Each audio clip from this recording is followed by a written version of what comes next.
then two questions to Hawa. That is okay with you. Au kama alikuwa ameelezea kuwa na polisi, yani nayo haijasaidia sana. Juu tangu siku hiyo hawajafuatilia sana.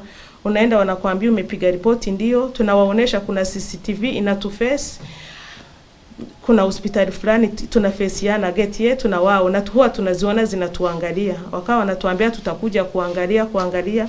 Kama jana ndio OCS amekuja kwangu ananiambia kweli wamepewa ruhusa ya kuangalia, lakini niendelee kungojea ripoti. Tunasema kama wamefanya makosa, they also deserve the same treatment. Washikwe, wapelekwe mahakamani. Kama mtu amefanya makosa afunguliwe mashtaka, familia wakijua, mambo yafuatiliwe kwa wazi. But we cannot be applying the constitution and the laws selectively.